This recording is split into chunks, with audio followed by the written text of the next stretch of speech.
Oh, what's going on, guys? HK Titan here with a brand new video for you guys. But first things first, as always, I hope you guys are having an amazing day. So in today's video, I have something new and exciting planned for you guys. We are going to be pushing our skills to the limit, and we will be going for another Vengeful Sungod.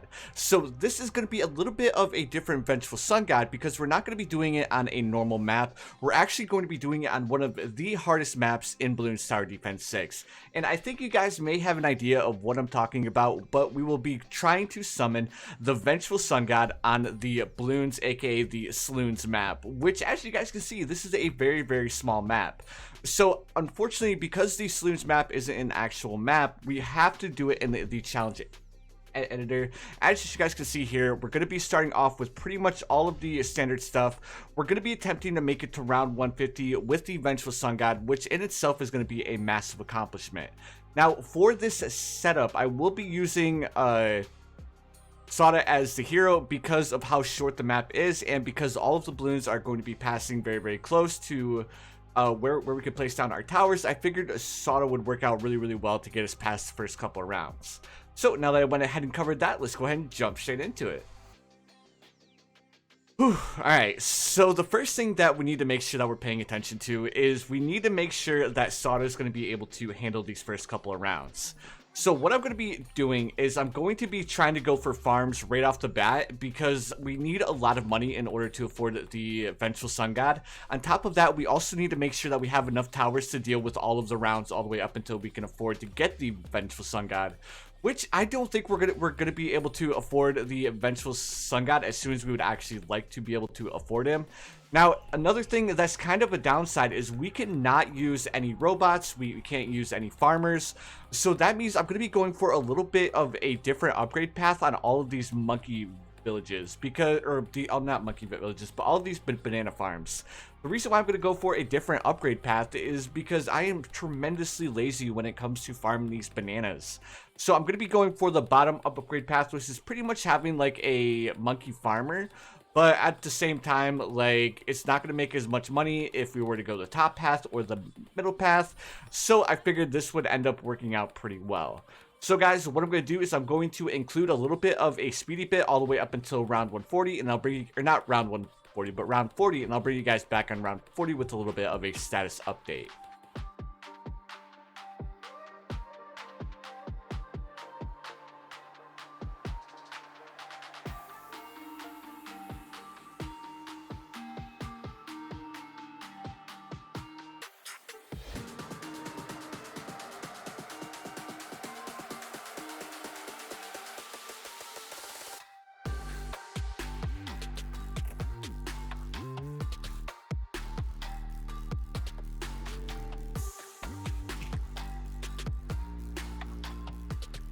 Alright guys, here we are on round 39, and so far everything's going really well.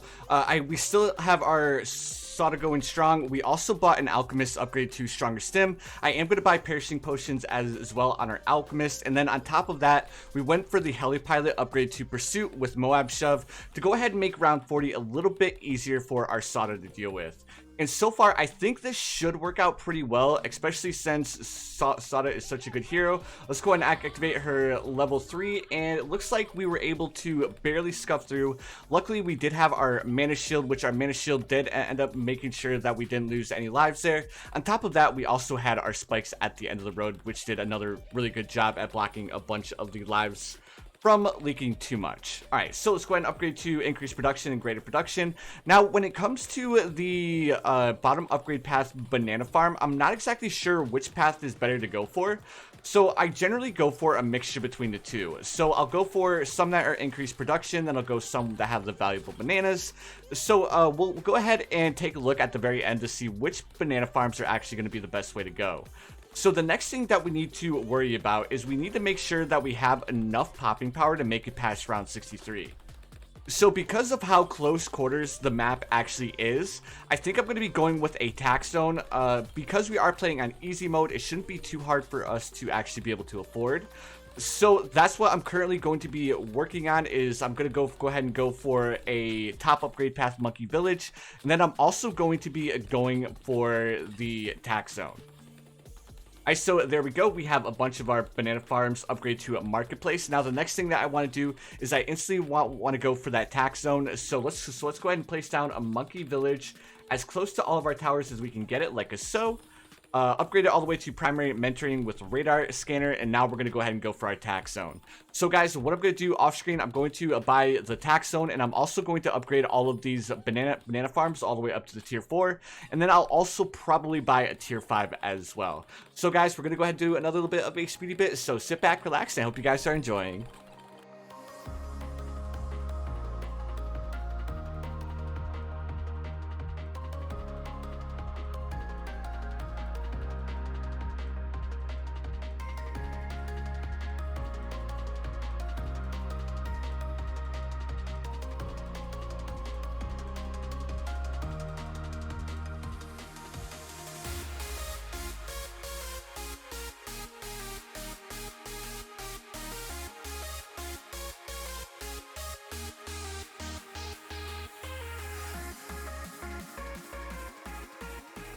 Alright guys, here we are on round 72, and as you guys can see, we are starting to make a decent amount of money per round now. We should be able to afford our tier 5 Monkey Wall Street now, so now we're definitely going to be banking a decent chunk of change. Now that we have all of this, let's go ahead and start working towards actually getting our Vengeful Sungod. So what I'm going to do is I'm going to start off with the Super Monkey. I'm going to place it right here, and then we're going to be upgrading it all the way to the Sun Avatar first. Now, I'm not going to be upgrading to the Sun Temple right away. The first thing that I'm going to do is I'm going to grab Super Range, then Epic Range. I'm not going to be going for Knockback this time because I noticed in the comments last time I did this, you guys were kind of wondering why I went for the bottom up upgrade path because it really doesn't make too much sense, and I definitely saw that. So the next thing that I want to go for is I'm going to go ahead and go for a Monkey Ace, and I'm going to be upgrading it to the Flying Fortress. Now the reason why I want to go with the Flying Fortress right off the bat is because the Flying Fortress is extremely strong, and it should be able to carry us to the point where we can upgrade our Sun Avatar all the way up to the Sun Temple. The next thing that I want to go for is I want to go for another Monkey Village, and I'm going to be placing the Monkey Village so we do want our Sun Avatar to be able to see Camel Bloons, but at the same time I want to make sure that we don't have enough money to where we're going to get the support buff. But I think if we just upgrade to radar scanner, we shouldn't have to worry about having enough money for the support buff to actually count. The next thing that I'm going to go for, I know this is a little bit unorthodox, but I'm going to be going for a Spike Factory upgraded all the way to the Super Mines. Now, I know this is super expensive and a massive waste of money, but when it comes down to it, the Super Mines are extremely good, especially for such a short map. So I feel like going for the Super Mines would definitely be worth it, even though we're going to be investing way more money than we actually want to.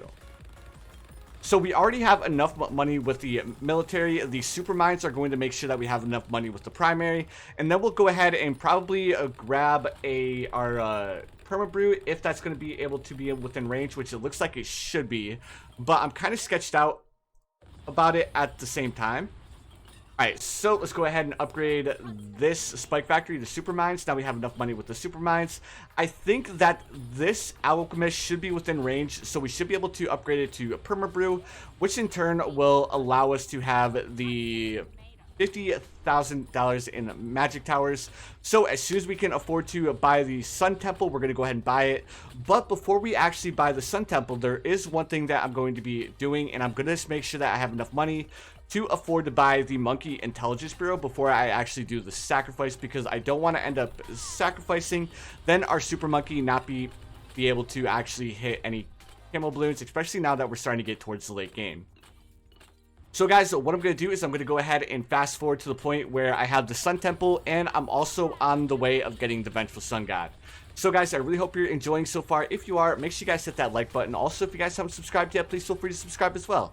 I do upload quite a bit of Bloons Tower Defense 6 content. And here we go, guys. Let's go ahead and sacrifice for the Sun Temple. There we go. Let's go ahead and slow things down just a touch.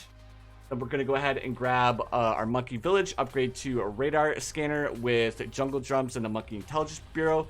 Now we're immediately going to come through here, grab a Alchemist, upgrade the Alchemist to Permabrew with a stronger stim, and now our Sun Temple should be able to hold off a bunch of these rounds. So guys, now I'm going to go ahead and do the fast forward bit, and I'll see you guys here in just a second.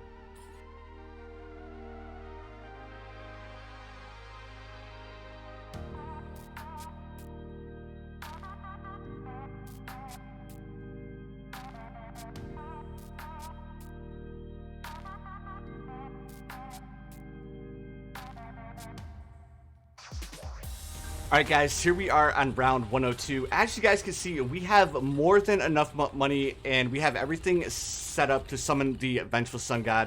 We have the magic towers. I went ahead and went a little bit overboard on the magic towers because I think by having that extra village, I may or may not have accidentally summoned for support, which gave me a discount on all of my towers. So just to be safe and make sure that we get this first try, I went ahead and went a little bit overboard on the magic towers. As you guys can see, I have the Archmage. I also bought the Grandmaster Ninja, and on top of that, I also have the Permabrew. As far as the primary towers, I do have the Moab Domination as well as the Balloon Crush, so we have more than enough money in the primary towers. And then of course I have the Flying Fortress for the military, so we should be good on all fronts. So guys, what I'm going to do is I'm going to go ahead and fast forward to the point where we have $450,000 in order to afford the True Sun God, and then we should be able to get it. We really haven't been struggling so far. We still have 45 rounds to go until round 150, so we should be able to get the Vengeful Sungod, no problems. And on top of that, we also have the Legend of the Night down here. We also have the Anti-Balloon Gunner. So we have the two other sacrifices that we actually need for the Vengeful Sungod. So guys, I'm going to go ahead and do another little bit of a fast forward bit, and I'll see you guys here as soon as we have enough money to get the Vengeful Sungod.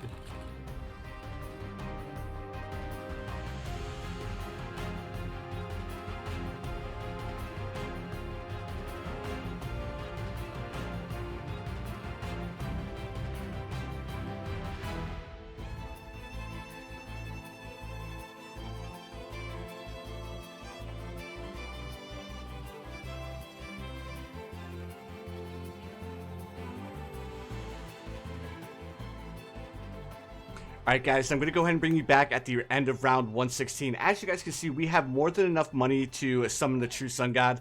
The reason why I waited just a little bit before I went to summon the Vengeful Sun God is because of the Legend of the Night. If you guys are familiar with the Legend of the Night, if any balloons slip through for 15 seconds, you will not lose any lives, meaning that we wouldn't have lost in case a bad balloon slipped through or in case our towers weren't able to deal with any of these high-tiered rounds. So now that I am more than comfortable with the amount of money we have, we can buy a bunch of support towers with the Vengeful Sun God. We should be good to go. The first thing that I'm going to do is I'm going to go ahead and sell these banana farms. That way we don't sacrifice them and we actually get a decent amount of money for them. Let's go ahead and summon the Vengeful Sun God. And if we did everything correctly, we should be able to get it first try here. Hopefully, I don't think I messed anything up. Now, as long as we summon our two other super monkeys, there we have it, guys. The Vengeful Sun God on the Slons map. But, guys, I'm going to go ahead and take it a step further. And I'm actually going to be going for the actual round 150 that I have posted up here. So what I'm going to do is I'm going to go ahead and place down a bunch of support towers. So I'll go ahead and bring you guys back probably on round 125 or something crazy like that. So far, we really haven't been struggling with a single round. Obviously, I mean, we're on round 116 and we do have the Vengeful Sun God now. So I don't think we're going to struggle with any of these future rounds. So guys, I really hope you've been enjoying so far, but I'm going to go ahead and do a last little bit of a speedy bit all the way up until round 145, and I'll see you guys on round 145.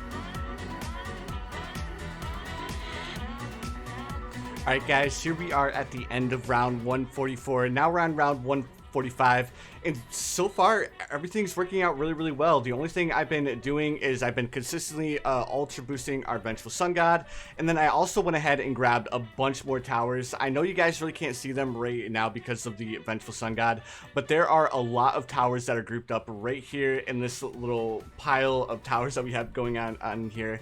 On top of that, I've been activating our Homeland Defense. I've been hitting our Monkeynomics to go ahead and give us a little bit of extra cash.